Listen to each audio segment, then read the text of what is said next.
Muy buenos días o muy buenas tardes. Estamos en un OVEA muy especial en vivo y a color desde Italia y España por segundo competitivo y este sucesivo. Estamos conectados con la dermatología española empoderada en nombre del día de hoy del doctor Javier García Navarro. Es un honor tenerlo por primera vez en nuestro programa de la mano de Arilastil y felicidades a la marca por traernos ese elenco nuevo de una dermatología española, tanto clínica como médico-quirúrgica en la dermato-onco, en ese caso del Hospital Santa Creu y San Pau de Barcelona.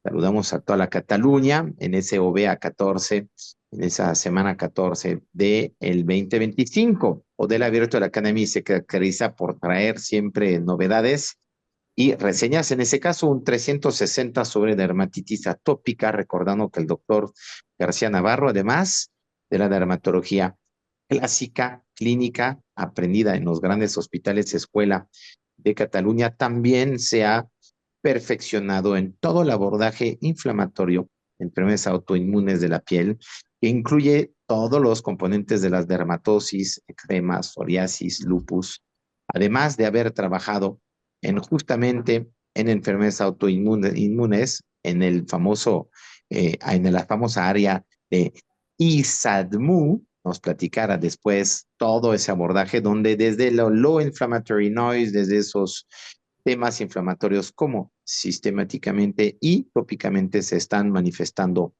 cutánea en la parte cutánea y además de otras enfermedades, las consecuencias de esas deregulaciones inflamato-inmunes. Así que estamos muy felices, es un tema que queremos mucho, la dermatitis atópica con los biológicos y mucha inversión de la farmacéutica ha sido en los últimos 5 años revolucionada y estamos muy felices que nos hagas de nuevo de la mano de Arilastil en Italia, el doctor García Navarro, una reseña completa.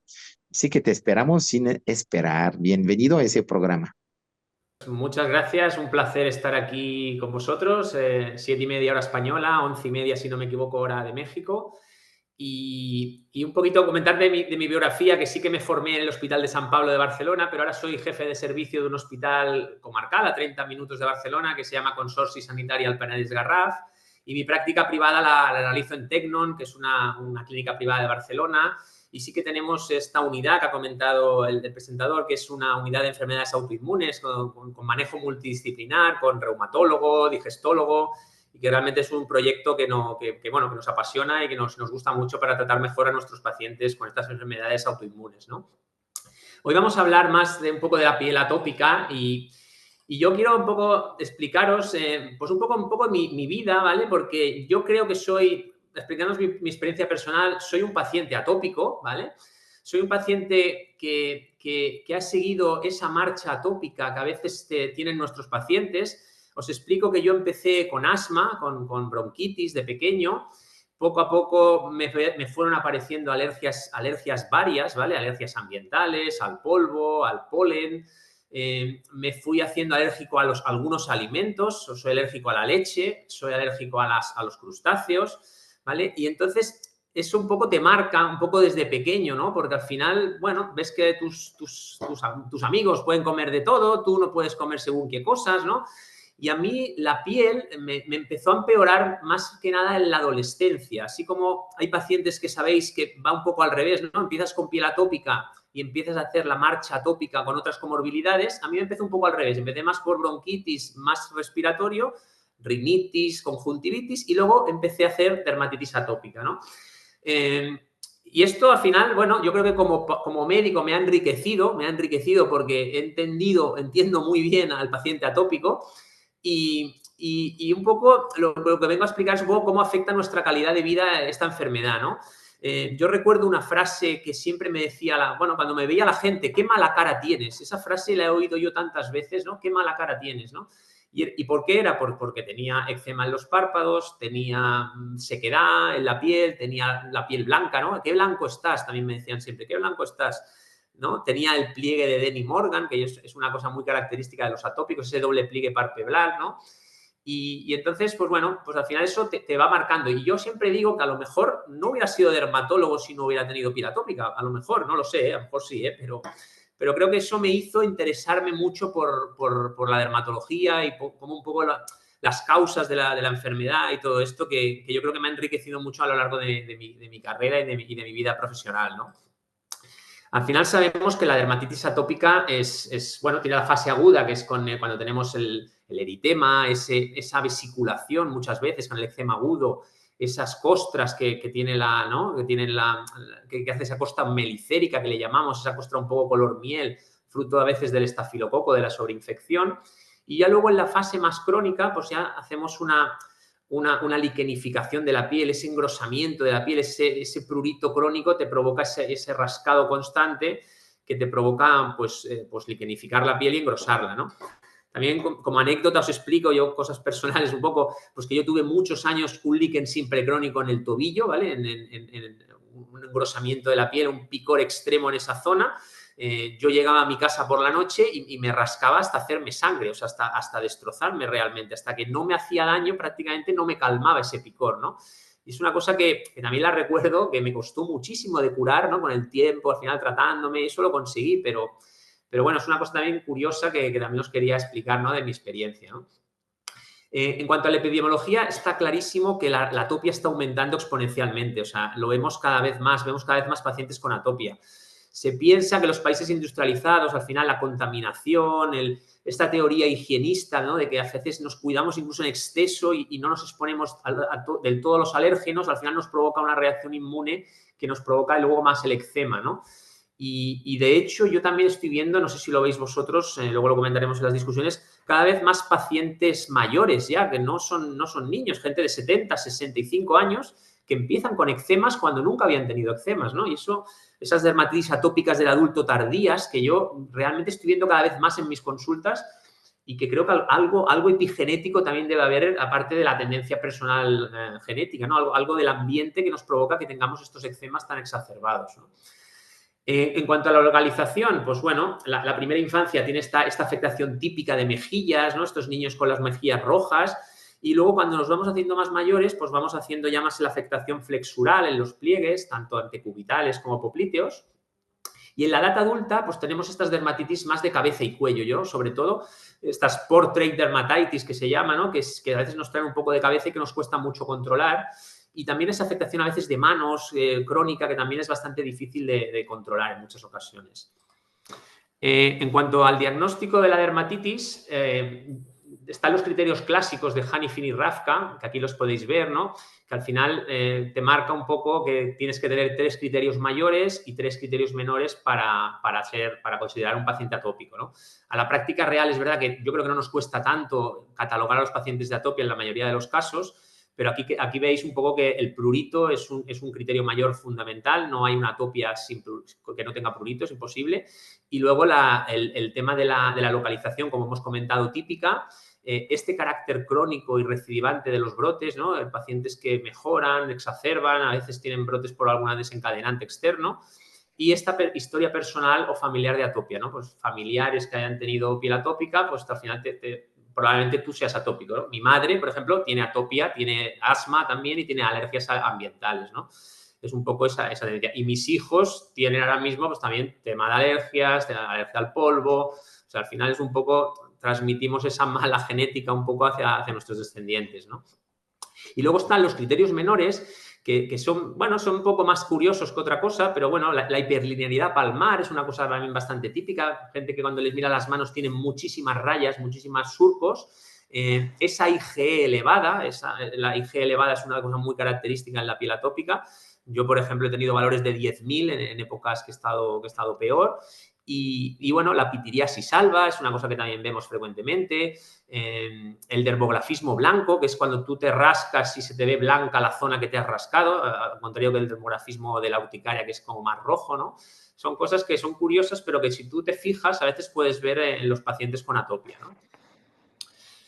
Aquí tenemos un ejemplo claro de un atópico, ¿no? Del adulto, que yo también, otra cosa que quiero manifestaros es mi impresión de que el paciente atópico es muy resiliente, o sea, aguanta muy bien a pesar de todo lo que le pica, esta chica me decía que aquí estaba bien, o sea, que bueno, que estaba bastante bien. O sea, imaginaros cómo se vería ella en ocasiones para decir que esto estaba bien, ¿no? Entonces, al final, cuando tú los mejoras, ostras, ganan muchísima calidad de vida a los pacientes. O este chico que trabajaba en una tienda, ¿no? Y al final, pues claro, él está de cara al público, se le ven las manos y tiene estas manos con este eczema tan marcado, más marcada la mano dominante que la mano no dominante, ¿no? Que también probablemente porque toque más cosas o haga más cosas con esa mano derecha, ¿no? O esta persona de mediana, bueno, una chica relativamente joven con esta dermatitis del cuello, ¿no? El cuello es una zona que se afecta mucho, ¿eh? Yo, por ejemplo, cuando te pones colonias, cuando te roza alguna ropa, la lana, por ejemplo, el atópico lo intolera muchísimo. Yo cuando me pongo cualquier cosa con lana me pica todo. O sea, son pequeños tips que a veces te ayudan a ver que un paciente es atópico, ¿no? O esta placa con esta costra amarillenta, ¿no? Que aquí te está indicando que hay un poco de sobreinfección por estafilococo, ¿no? Que hay bacteria aquí de estafilococo dorado, ¿no? O estos pacientes que vemos con lesiones tipo prurigo nodular, que a veces es muy difícil diferenciar entre la atopia, el prurigo, dónde está, ¿no? El rascado crónico nos provoca estos cuadros de intenso picor y de heridas que a veces, pues bueno, con los nuevos fármacos biológicos hemos controlado mucho mejor a estos pacientes que antiguamente, ¿no? Vamos a hablar un poquito de la etiopatogenia de la atopia, ¿no? Al final es lo que comentábamos, es compleja y se basa en una predisposición genética y una sensibilidad al medio externo, ¿no? Esta disfunción de la barrera cutánea que tenemos de forma a veces genética y luego esta disbiosis que se provoca en el paciente atópico con un predominio de estafilococo respecto a otras bacterias en la microbiota de la piel, ¿no? Entonces, ¿qué tenemos que hacer un poco desde la base, ¿no? Al final, para educar al paciente de cómo un poco estar lo mejor posible, sabiendo que a veces hay brotes que no vas a poder controlar, ¿no? Porque a veces es verdad que el estrés, cualquier desencadenante te puede hacer un brote, ¿no? Pues yo creo que el primer escalón importante que debemos de incidir en los pacientes es el tratamiento dermocosmético, ¿no? Utilizar que luego hablaremos un poco, que es un poco enfocada la presentación, a cómo la dermatocosmética nos puede ayudar en la etiopatogenia de la dermatitis atópica y cómo nos puede ayudar a controlar mejor a los pacientes. Luego tenemos lo que decíamos, evitar factores desencadenantes. Si tú vas a un sitio que eres alérgico al perro y estás en una habitación con un perro, pues está claro que vas a tener probablemente un brote de atopia. Y yo también lo he experimentado en mis carnes, eso, ¿vale? Ir a una casa con un gato o un perro y yo al salir después estar fatal y picarme todo el cuerpo, ¿no? Y, por último, la terapia farmacológica, que aquí, como sabéis, es una auténtica revolución en los últimos años lo que hemos visto en terapia sistémica en pacientes moderados graves para la dermatitis, ¿no? Aquí en este esquema vemos un poco los tratamientos que tenemos actualmente, ¿no? Empezando desde la base, como hemos dicho, de la hidratación y de la intervención no farmacológica, que es fundamental, y luego ya pues los tratamientos diferentes tópicos, como los corticoides, los inhibidores de la calcineurina, que nos ayudan a borrar corticoides, crisaborol, que no está menos en España, creo que en Estados Unidos sí, no sé si en México lo tenéis, aquí no lo tenemos, es una alternativa también. Luego, controlar un poco esta microbiota alterada con baños de lejía, la bupirocina por si hay sobreinfección bacteriana, la terapia con paños húmedos, que personalmente la utilizo poco porque veo que es muy engorrosa. Al final, como paciente, hacerte eso con cierta, mejor que eres un niño y lo puedes tolerar, sí, pero al final, a la práctica y siendo realistas, hacer esa terapia con paños húmedos, dejarte toda la piel empapada con unos paños es complicado, más en ciertas edades ya. La fototerapia, que es un tratamiento, bueno, que antiguamente se utilizaba yo creo más, ahora está un poquito más en desuso. Yo llegué a hacer fototerapia cuando estaba mis brotes iniciales, me ayudó la UVB de banda estrecha. Y por último, las terapias sistémicas, ¿no? Las clásicas que todos conocemos, ciclosporina, azathioprina y metotrexato, que tienen un perfil de seguridad un poco complejo. Y yo creo que los biológicos sí que han entrado de una manera espectacular. El problema, obviamente, es el coste que tienen, ¿no? Que a veces son tratamientos caros. No sé en México cómo estáis de todas estas terapias, si realmente podéis disponer de todas. Aquí en España tenemos el dupilumab, que es el primero que apareció. Luego está traloquilumab, que es una interleuquina, el dupi inhibe la interleuquina 4 y 13, traloquilumab inhibe la interleuquina 13, y ahora está a punto de aparecer en España, que algunas comunidades autónomas lo tienen, Cataluña aún no lo tenemos del todo disponible, que es el lebrikizumab, que es también un nuevo biológico, o sea que ahora 3 biológicos para los pacientes atópicos. Y luego están los inhibidores de JAK kinasa, que bueno, yo creo que pueden tener un papel quizá de segunda línea, en mi opinión, por más que nada por un tema de seguridad en cuanto al paciente atópico, sí que te pueden tener un papel importante en el tema de las dermatitis de cabeza y cuello. A veces dupilumab puede hacerte estas dermatitis de cabeza que pueden ser un poco complicadas de controlar. Y aunque el perfil de seguridad parece bastante bueno en gente más relativamente joven, como los que tratamos nosotros en dermatitis atópica, bueno, falta un poquito ver a largo plazo cómo nos van. Pero en cuanto a control del picor, por ejemplo, son fármacos excelentes también, ¿eh? Entonces, con ese arsenal realmente hemos cambiado el paradigma de la dermatitis, ¿eh?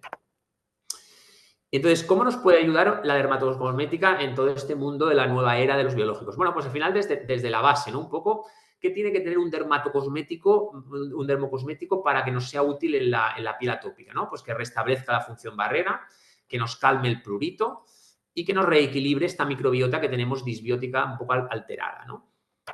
Vamos a ir comentando un poquito para un poco entenderlo cada punto, ¿no? Entonces, el tema de la barrera cutánea alterada, ¿no? Pues aquí, ¿qué pasa con los pacientes atópicos? Que tenemos un déficit genético en la filagrina. La filagrina no funciona de forma correcta, no nos cohesiona bien la epidermis y nos hace que seamos más susceptibles a que nos entren los alérgenos, los irritantes y también perdamos de una manera más fácil el agua, ¿vale? Es un incremento de la pérdida de agua. Tenemos también a veces déficits en los lípidos, en las ceramidas, y esto nos provoca que tengamos más brotes de dermatitis al final, ¿no? Entonces, si te falta esta filagrina, pues tienes una falta de una barrera estable, como comentábamos, y te favorece a tener una inflamación crónica y tener más brotes. Y esta incorrecta película hidrolipídica también nos influye, pues eso, en que empeore esta función barrera y creamos un círculo vicioso de inflamación, sequedad, prurito, que al final hace que seas más susceptible, pues, a infecciones, a más alérgenos, digamos, ¿no?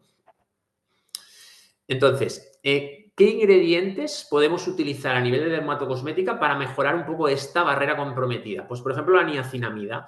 Niacinamida es una molécula que está muy de moda en dermatología, en muchos ámbitos, incluso también el de la hiperpigmentación, si sabéis también en fármacos que actúan para disminuir la hiperpigmentación, pero en cuanto a aumentar la barrera cutánea, pues nos aumenta esta síntesis de filagrina y involucrina que nos ayuda a tener más cohesionada esa epidermis, ¿no? La falta de agua, ¿cómo la podemos, esa pérdida de agua, mejorar? Pues con sustancias como el lactato de sodio, que es una sal sódica del ácido láctico y que es uno de los factores naturales de hidratación, y con la glicerina, que la glicerina también nos ayuda a atraer moléculas de agua y a captar y que no se pierda el agua de la epidermis, ¿no? Y por último, esta falta de lípidos, ¿cómo lo podemos suplementar? Pues con aceites vegetales, que son ricos en ácidos grasos esenciales y que nos ayudan a formar mejor la ceramida, ¿vale? Y la manteca de karité, también una sustancia clásica que contiene triterpenos y fitoesteroles, que también tiene unas propiedades antiinflamatorias y que reducen esta irritación característica de la dermatitis atópica. Punto 2, ¿vale? El calmar el prurito. ¿Cómo nos puede ayudar la dermocosmética en calmar el prurito? Pues bueno, al final, en la dermatitis atópica, como comentábamos, hay una prevalencia de linfocitos T, ¿vale? Normalmente son TH2 en fases más tempranas y TH1 en fases más crónicas, y estos linfocitos nos liberan estas citoquinas proinflamatorias, que son las que controlamos muchas veces con los fármacos biológicos, que son la interleuquina 4 y la interleuquina 13. La interleuquina 31 se secreta también por los linfocitos activados y se une al receptor de las terminaciones nerviosas de la piel, que es lo que provoca el prurito crónico que tienen los pacientes con atopia. El mastocito también está implicado en el tema del picor inflamación, que libera histamina y tanto histamina como prostaglandinas como interleuquinas, que aumentan esta amplificación de la inflamación y aumentan la sensibilidad de la fibra nerviosa. Y por último, los receptores vanilloides del TRPV1 y los receptores de la histamina, que también juegan un papel en la transducción de este prurito crónico, ¿no? Entonces, por eso los pacientes atópicos, ante cualquier estímulo, a veces tienen esa percepción de prurito, incluso con cualquier estímulo leve puede provocar que les pique mucho más la piel que un paciente con una piel normal, ¿no? Y para reducir este picor e inflamación, ¿qué agentes podemos usar? Pues lo mismo, la niacinamida tiene también un papel en este campo, porque te inhibe las citoquinas proinflamatorias como la interleuquina 6 y el TNF-alfa, y nos reduce la respuesta inflamatoria. Asimismo, aumenta esta síntesis de lípidos que tenemos un poco disminuida de forma endógena, ¿no? Y nos ayuda a mantener esa hidratación. Y por otra parte, otro producto que podemos usar en un dermocosmético con efecto antiinflamatorio es el glicinato dipotásico, que esto es un extracto de la regaliz, ¿vale? En algunas cremas esta sustancia tiene unos efectos antiinflamatorios, antialérgicos y calmantes. Inhibe también la producción de prostaglandinas y leucotrienos y bloquea la actividad de la fosfolipasa A, que también está implicada en toda esta síntesis de mecanismos inflamatorios, ¿no? Y por último, el tercer punto importante es el reequilibrio de la microbiota, ¿vale? Como comentábamos, hay una disbiosis que el estafilococo está sobreexpresado, hay más estafilococo en la piel y esa pérdida de la diversidad de la microbiota al final es lo que te provoca un poco los brotes de atopia. Esta colonización por estafilococo dorado pues te provoca este efecto un poco de la biofilm, hace que la piel atópica tenga una sobreinfección constante. Y para regular esta microbiota podemos usar sustancias prebióticas y posbióticas, ¿no?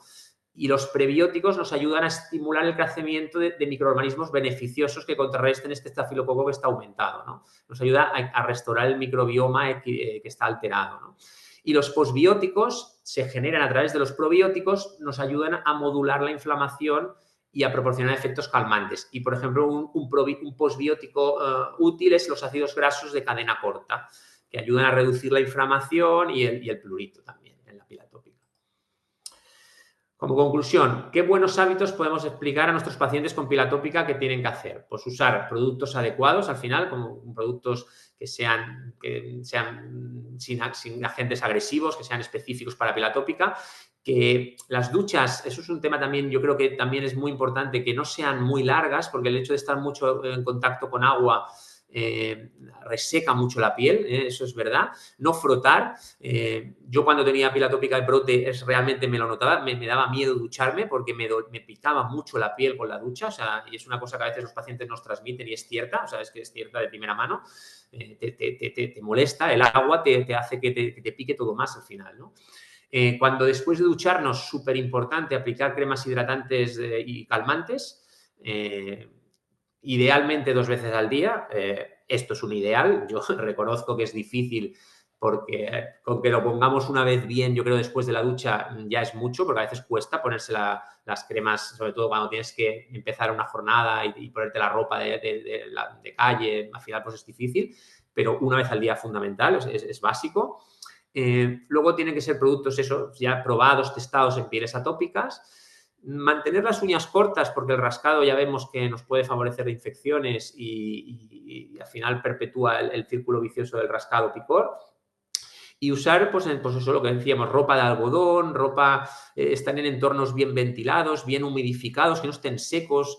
A veces el usar algún humidificador en ciertos ambientes muy secos te puede ayudar a que no esté tan seca esa piel, ¿no? Y yo creo que es importante a veces en pacientes con pieles súper seca como son los atópicos, ¿no?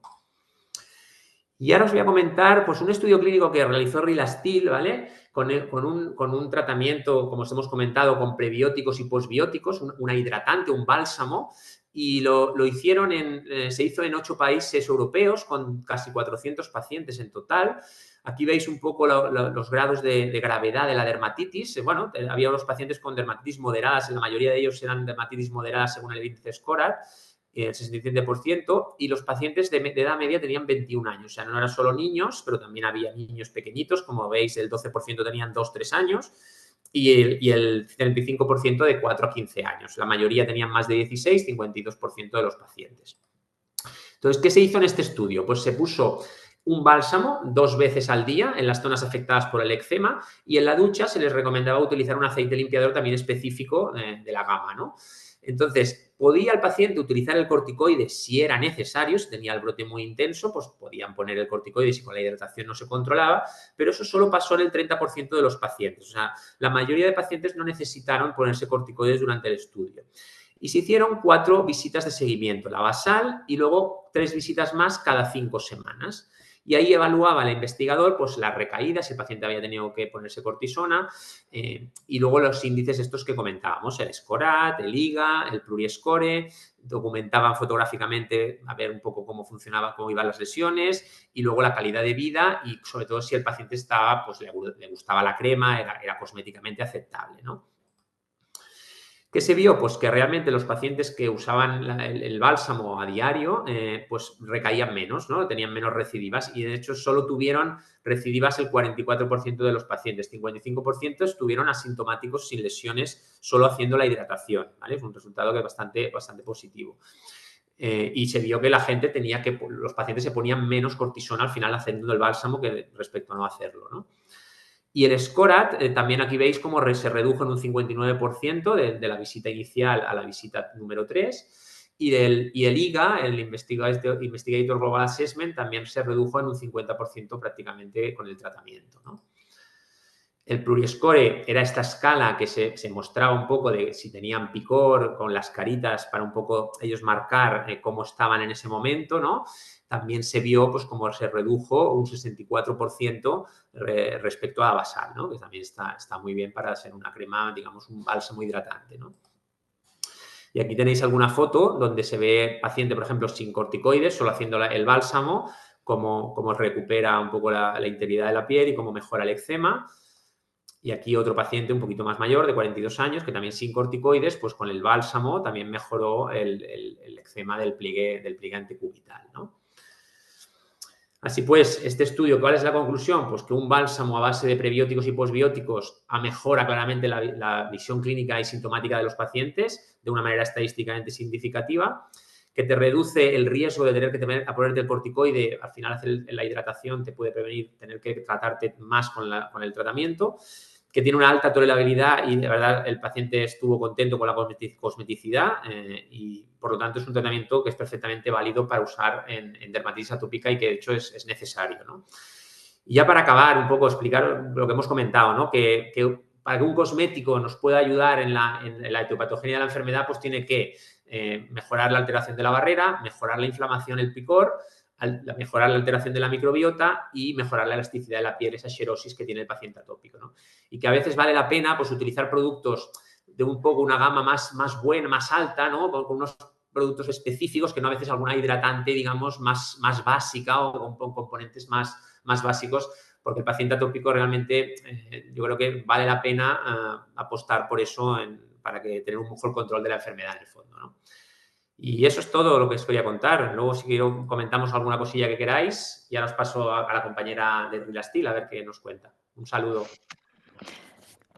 Mil gracias, doctor García. Perfecto. Ahora vamos a compartir de nuevo la pantalla y vamos a continuar un poco más en los detalles con los productos de Rilastil, ¿vale? Así que vamos a ver.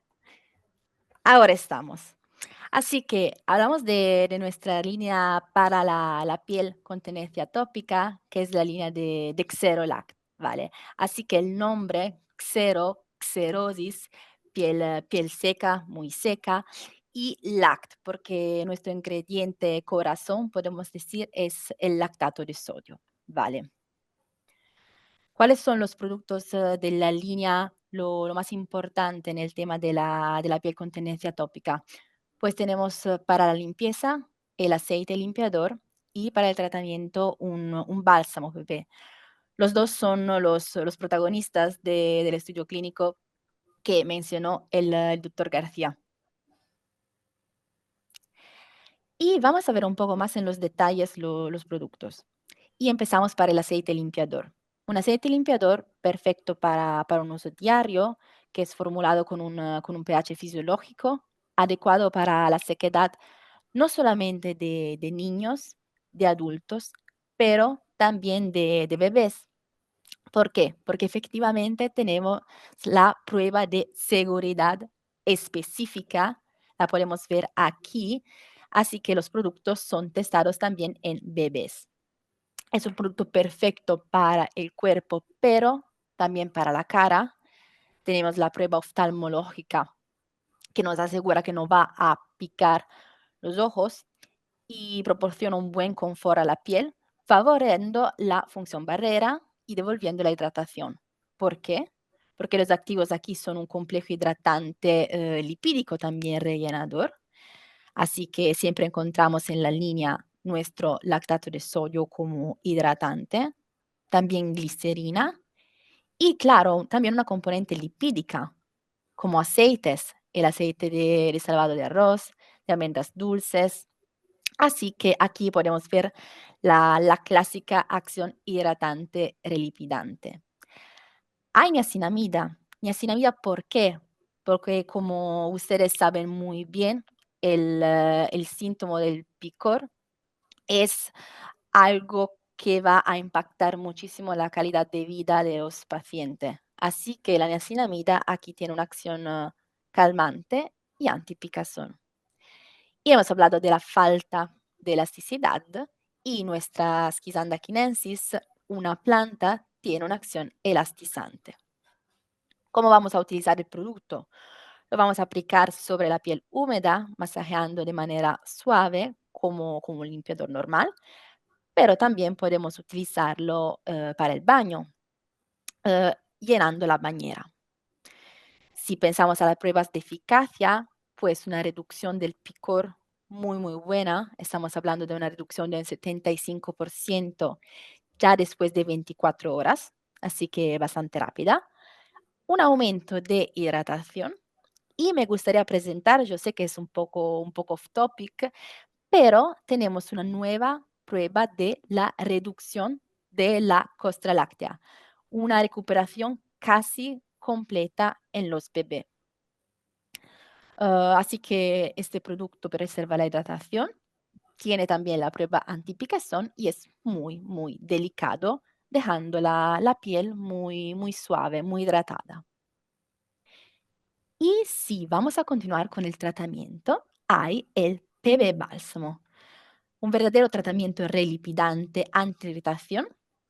Aquí también perfecto para sequedad severa y atopía, no solamente del niño y del adulto, pero también del bebé, porque aquí también tenemos la prueba de seguridad específica.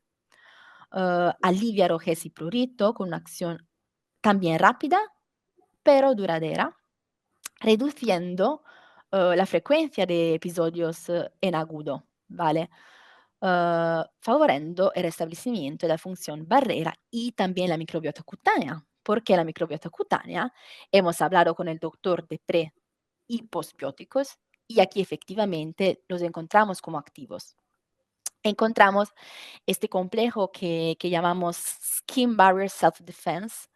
¿Por qué? Porque es un complejo, es una mezcla de un probiótico específico que es el alfa-glucano oligosacárido, porque es específico, porque solamente va a favorecer los microorganismos beneficiosos y no los patógenos, y un postbiótico, Lactobacillus ferment. Y vamos a analizar un poco más en los detalles el postbiótico, cómo lo vamos a obtener. Así que en este caso vamos a asegurar la homeostasis de la microbiota cutánea con los componentes como lactato de sodio, la glicerina, la manteca de karité. Vamos a hidratar y relipidizar. Siempre el complejo antipicazón, que aquí estamos hablando de un leave-on product, de un producto que no vamos a enjuagar. Así que es un complejo más completo, no solamente la niacinamida, también vitamina E, glicerinato di potásico con una acción lenitiva y antipicazón. Y siempre nuestra Schizandra que nos va a ayudar en la elasticidad cutánea.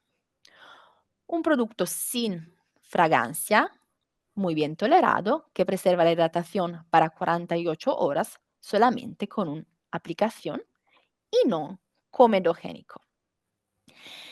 Si hablamos de eficacia, una reducción de la picazón aquí extremadamente rápida, ya una reducción de un 50% después de 30 segundos. Un aumento de hidratación, una acción protectora, porque podemos ver una reducción de la TUL con un aumento de la elasticidad.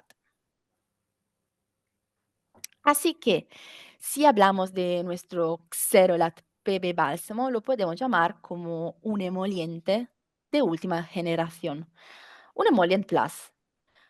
Porque si pensamos a Emollient Plus, estamos pensando a los buenos emolientes que ya tenemos antes, los oclusivos, los hidratantes, los lípidos y de otro lado, algunos activos más, algunos activos plus, como por ejemplo la niacinamida con una acción antipicor, los spray postbióticos, en este caso con una acción de reequilibrio de la microbiota, activos calmantes como la vitamina E, glicerinato di potásico. Y los clásicos emolientes de otro lado, como aceites vegetales, el lactato de sodio, la glicerina, ácidos grasos poliinsaturados.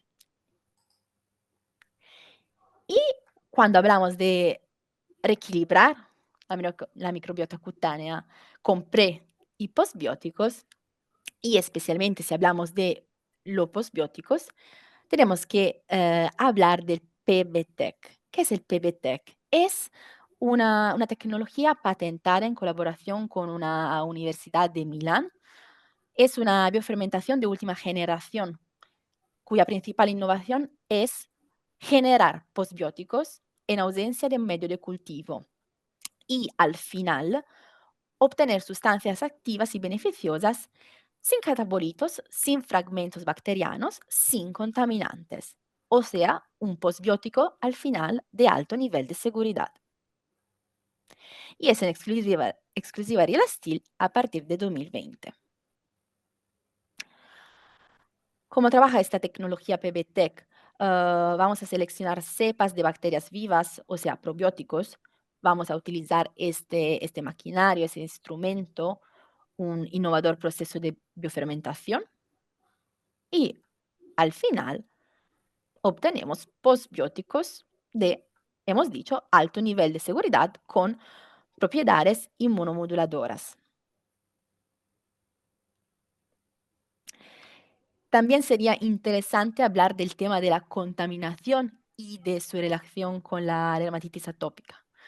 Porque si pensamos a la piel atópica, efectivamente se altera a diferentes niveles. Hemos hablado de una alteración inmunológica, una alteración de la microbiota, una alteración de la estructura y de las vías sensoriales. Y son los mismos niveles que son dañados por la contaminación.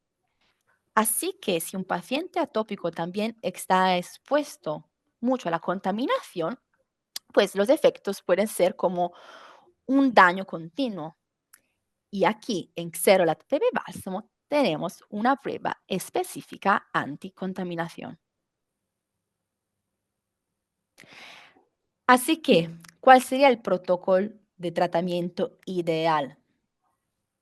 Pues para una piel seca con tendencia atópica, por la mañana y por la noche, aplicar Xerolact aceite limpiador y al menos 2 veces al día el Xerolat PB bálsamo después de la limpieza. Y podemos pensar, pues la línea Xerolac de Rilastil es una línea a utilizar solamente en monoterapia dermocosmética o se puede complementar con el farmacológico. Efectivamente, claro que sí, podemos complementar. Y cuando pensamos a nuestro estudio, es verdad que la mayoría de los pacientes utilizaron solamente el aceite de Xerolact y el bálsamo PB, pero un 30% más o menos han utilizado también los corticoides. Así que perfecto pensar en un protocolo complementar con el medicamento también. Al final, ¿cuáles son los plus de la línea Xerolac de Rilastil? El ensayo pediátrico en lactantes, así que los productos, los dos, son probados para su seguridad desde los primeros meses de vida. Dos pruebas bastante únicas, pues la prueba hipoalergénica es una prueba más común, ¿no? Pero hay la prueba de 5 metales, que es una prueba bastante única para Rilastil. ¿Por qué? Es una prueba que hacemos para cada producto Rilastil. No para cada lote, para cada producto. Y no vamos a testar solamente por el níquel, sino para otros metales que son sensibilizantes por la piel. Así que vamos a testar el cromo, el cobalto, el paladio y el mercurio. Así que Rilasteel en general es una línea para pieles sensibles y en este caso también muy sensibles y con tendencia tópica.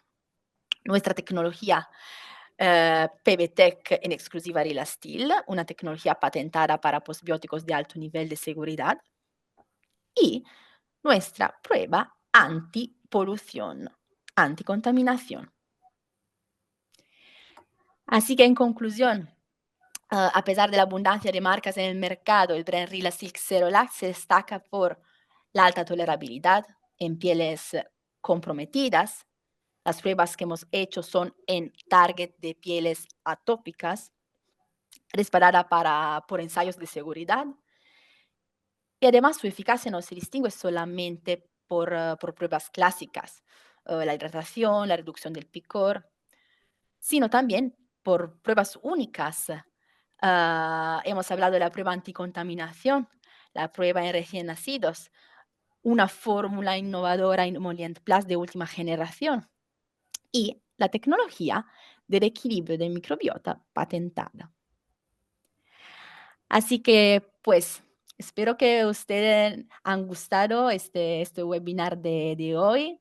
El doctor, mil gracias. Y también espero que la parte del brand Xerolac de Rilasteel sea clara. Pero si hay dudas, si hay preguntas, estamos aquí. Mil Sí, gracias. muchas gracias, doctor Javier Martínez. Y justo, pues esta presentación está muy completa y llena de insights para el manejo de la dermatitis atópica. Entonces, abrimos el chat. Recuerden que el chat está abierto para que ahorita pongan todas sus preguntas y también las pueden hacer llegar por vía de WhatsApp. Aprovechemos que tenemos a los expertos con nosotros. Entonces, me está llegando una pregunta. Dicen, ¿cómo compararían la eficacia de estas moléculas activas en Rilasteel frente a emolientes tradicionales o tratamientos con corticoides tópicos en casos leves a moderados? En casos, perdón, me perdí la última parte. En casos leves a moderados. Ok, vale.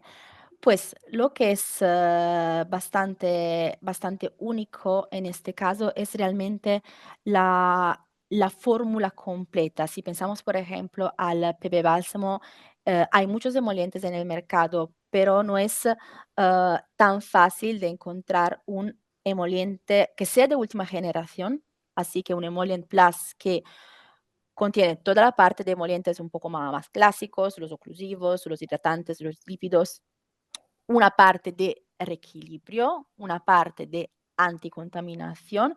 O sea, la fórmula es muy completa y lo que hemos visto es realmente un efecto sinérgico entre los ingredientes que nos va a dar al final resultados que son rápidos. Si pensamos, por ejemplo, a la reducción del picor en 50 segundos, por un lado, pero de otro lado, pruebas de muy largas, la disminución de recaídas que hemos visto en el estudio clínico.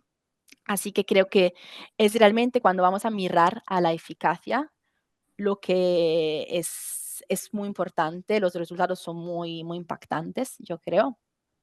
Y pues cuando hablamos de la combinación en términos de farmacológicos, por ejemplo, creo que sea muy bueno de asociar el aceite y el PB bálsamo cuando estamos hablando de una fase aguda, pero también no olvidar que en una fase de mantenimiento el dermocosmético siempre es fundamental para reducir el riesgo de nuevas fases agudas. No sé si el doctor también quiere añadir algo de su experiencia en clínica. Sí, yo estoy de acuerdo, ¿no? Que a veces te dicen, bueno, es una crema, las cremas son todas iguales. En mi opinión, no, y lo puedo, en mi experiencia personal también ha sido así, ¿no? Al final, sobre todo una crema, cuando tú te la pones y está irritada la piel y te pica, te molesta, ahí estás viendo que algo falla. Y en cambio, con cremas como la de Relastil, pues tú te pones la crema cuando estás irritado con el eczema y no te pasa, al revés, te calma, o sea, te mejora, ¿no? Y esos pacientes te lo dicen mucho, a veces me pongo alguna crema y me picaba más, me picaba mucho, ¿no? Entonces yo creo que eso es un plus que yo creo que es real, o sea, que sinceramente que es real, ¿eh? Que vale la pena esa crema un poquito más plus que no una crema más básica, sobre todo en un paciente atópico, ¿eh?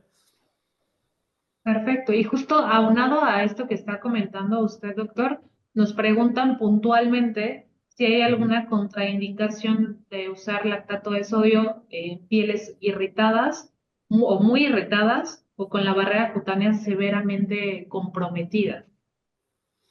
Yo, en mi opinión, creo que no. De hecho, hemos demostrado, ¿no?, que actúa un poco en la hepatogenia, el lactato de sodio, captando más agua. Yo creo que no es un problema.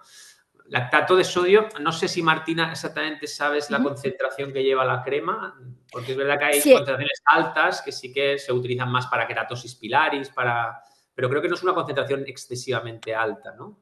exactamente. Eso es un tema muy interesante y en realidad cuando pensamos a la línea Xerolac, hoy hemos hablado de los productos más para una piel seca y atópica, así que perfectamente estamos hablando de una concentración de lactato de sodio que está inferior a un 10%, así que una concentración puramente hidratante.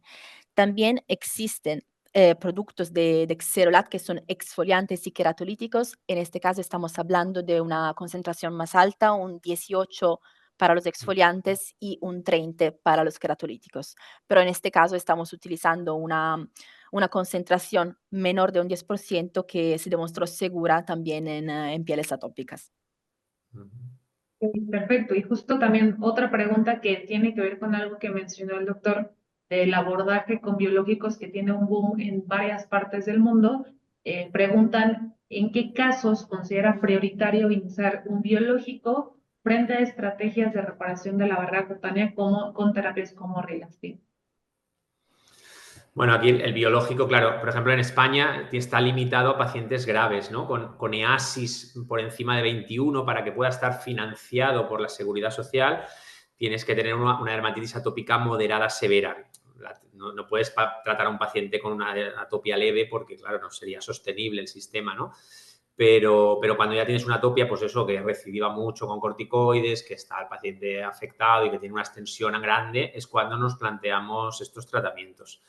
Realmente, ya te digo, mi experiencia que tengo bastante con los biológicos es excelente. O sea, tienen un perfil de seguridad muy bueno. Sí que tienes alguna conjuntivitis que es un efecto inherente al biológico, pero alguna cara roja, que sí que te ponen un poquito las caras más rojas, pero la seguridad, la tranquilidad que te da tratar a un paciente con estos fármacos, de que no le vas a hacer daño, al revés, le vas a mejorar.